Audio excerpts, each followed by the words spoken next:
served in the Department for exiting the European Union. I speak of Conservative MP and Foreign Secretary James Cleverly, who joins me now. Good to have you on. So we look at something that we had. We had an oven-ready deal. We were going to get Brexit done. We had Brexit shows coming and going like football managers.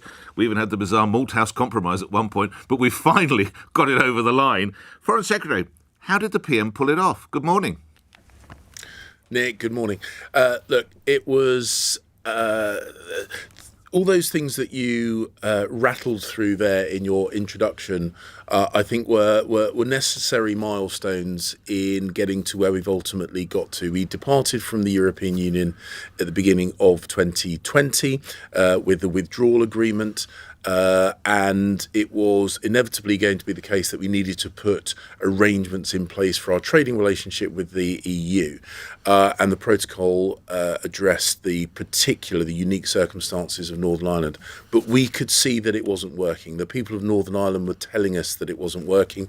It was constricting trade from GB to Northern Ireland, and it was very much the concern of the representatives of the unionist community that decisions could be made which affected them, over which they had no democratic control. That's what we sought to.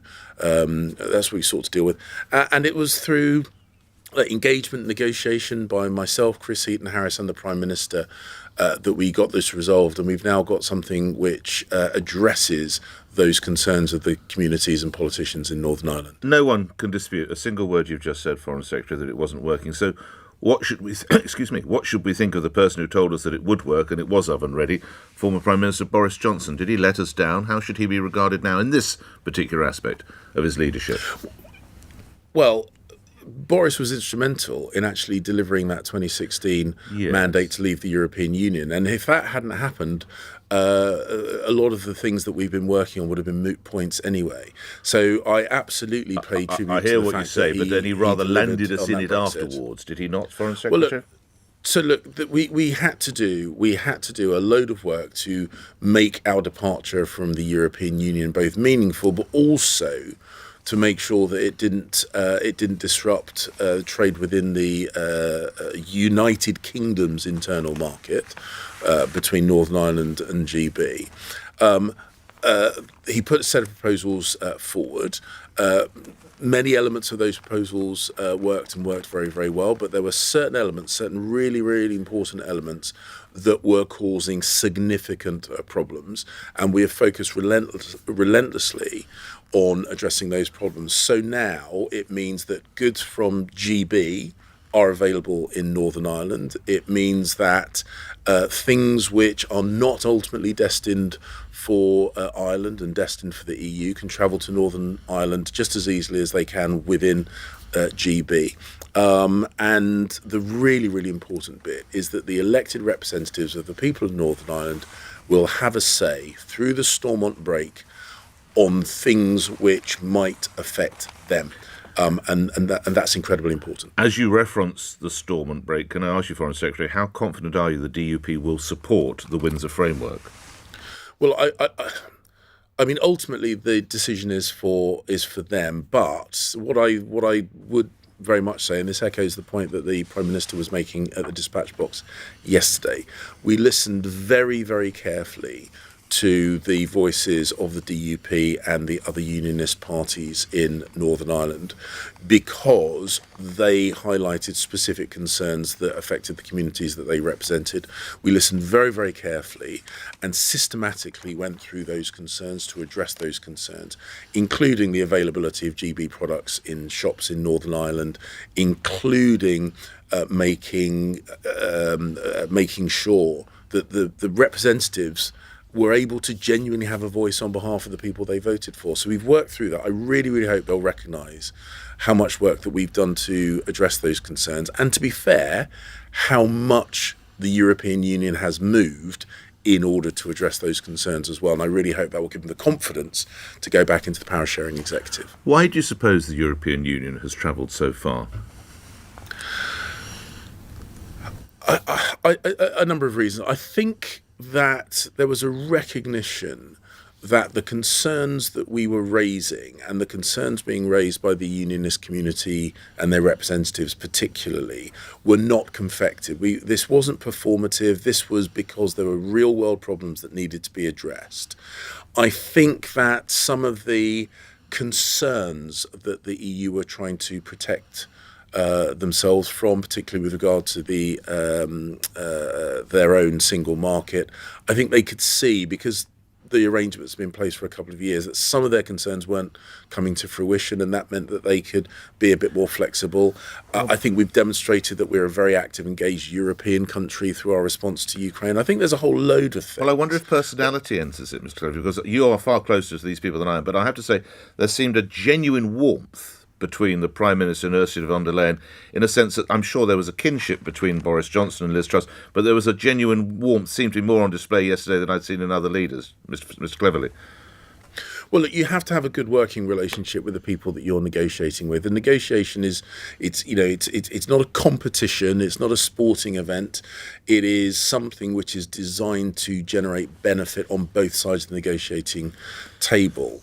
And I think if you can go into a negotiation with that spirit, and certainly in the conversations that I've had with my European opposite number, Maros Sefcovic, I've always tried to maintain that tone.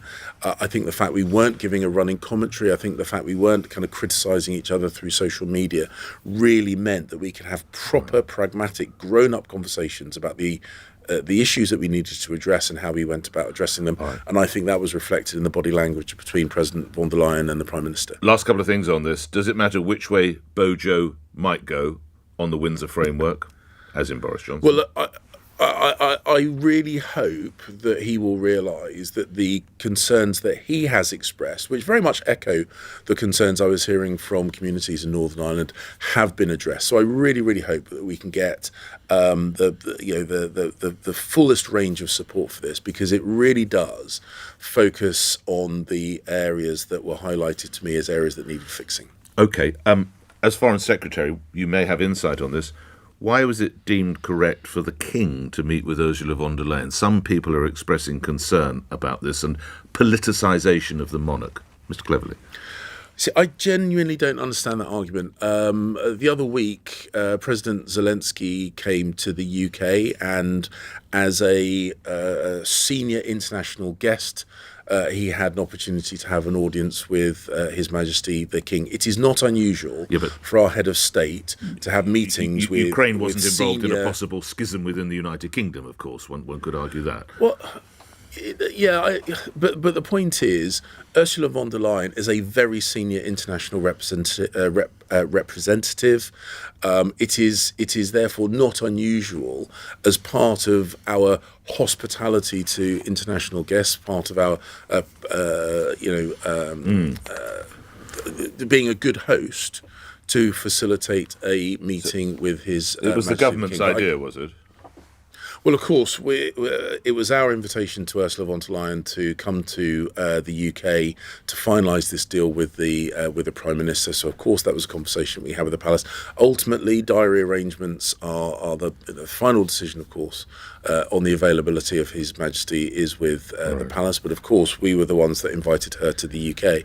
But as I say, it is not unusual for the monarch to meet senior international dignitaries, and Ursula von der Leyen is a senior and important international dignitary. Last couple of things as Foreign Secretary, and indeed this touches on our earlier conversation. The new IRA has seemingly admitted responsibility for the attempted murder of the high-profile police officer in Northern Ireland. How concerned should we be about the actions of the so-called new IRA? So firstly, I'd like to send my thoughts to the friends and family of DCI Caldwell. From everything I've heard, an outstanding servant of the people of his community, both within his job at the PSNI rather, but also as a volunteer.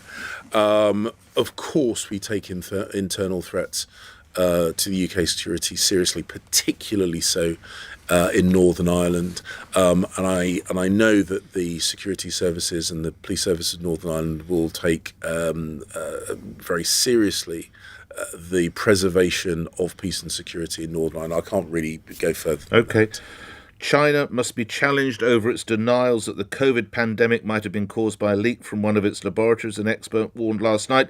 The call comes amid fears Britain is turning a blind eye to the latest evidence, much coming from the United States, because Britain does not want to upset Beijing. Are you turning a blind eye to the cause of COVID, Foreign Secretary?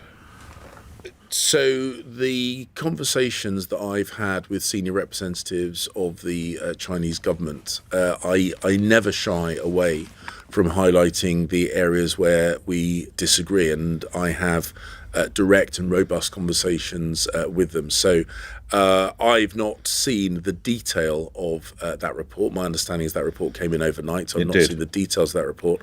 I will, of course, look at that. I'm going to the G20 in Delhi later on today, and I will almost certainly have conversations with my Chinese opposite number, and if there are details that need to be addressed, then I will raise them. Are you of the belief that it was a leak from the lab in Wuhan, China, COVID? So look, I don't think it's healthy to speculate. I've not seen the details of this report, so I don't know what evidence base that headline is derived from. All right. Finally, I'm sure you've had some input on this. Two unfortunate problems in the settlements on the West Bank, on the main road leading to Nablus. Buildings and cars damaged by fire, tear gas canisters littered, Israel military patrols keeping unofficial curfew. Some people reporting it's the highest level of violence in that part, for some time. How concerned is it hotting up in this area again, Foreign Secretary? Well, I have spoken with my counterparts in the region, and we, of course, are trying to encourage de-escalation. We are trying to encourage restraint. I will continue to engage directly with the Israeli authorities, the Palestinian authorities, and the other countries in the region to try and de-escalate the situation there. It's in nobody's interest to see these localised disturbances, and we certainly don't want them to spill over more widely. So we'll continue working internationally to try and encourage peace and de-escalate. Grateful for your time. Thank you, Foreign Secretary James Cleverly, appearing here on LBC 3 minutes after 8. Let's get the latest news. On your radio, on Global Player, and Play LBC. leading Britain's conversation. This is LBC.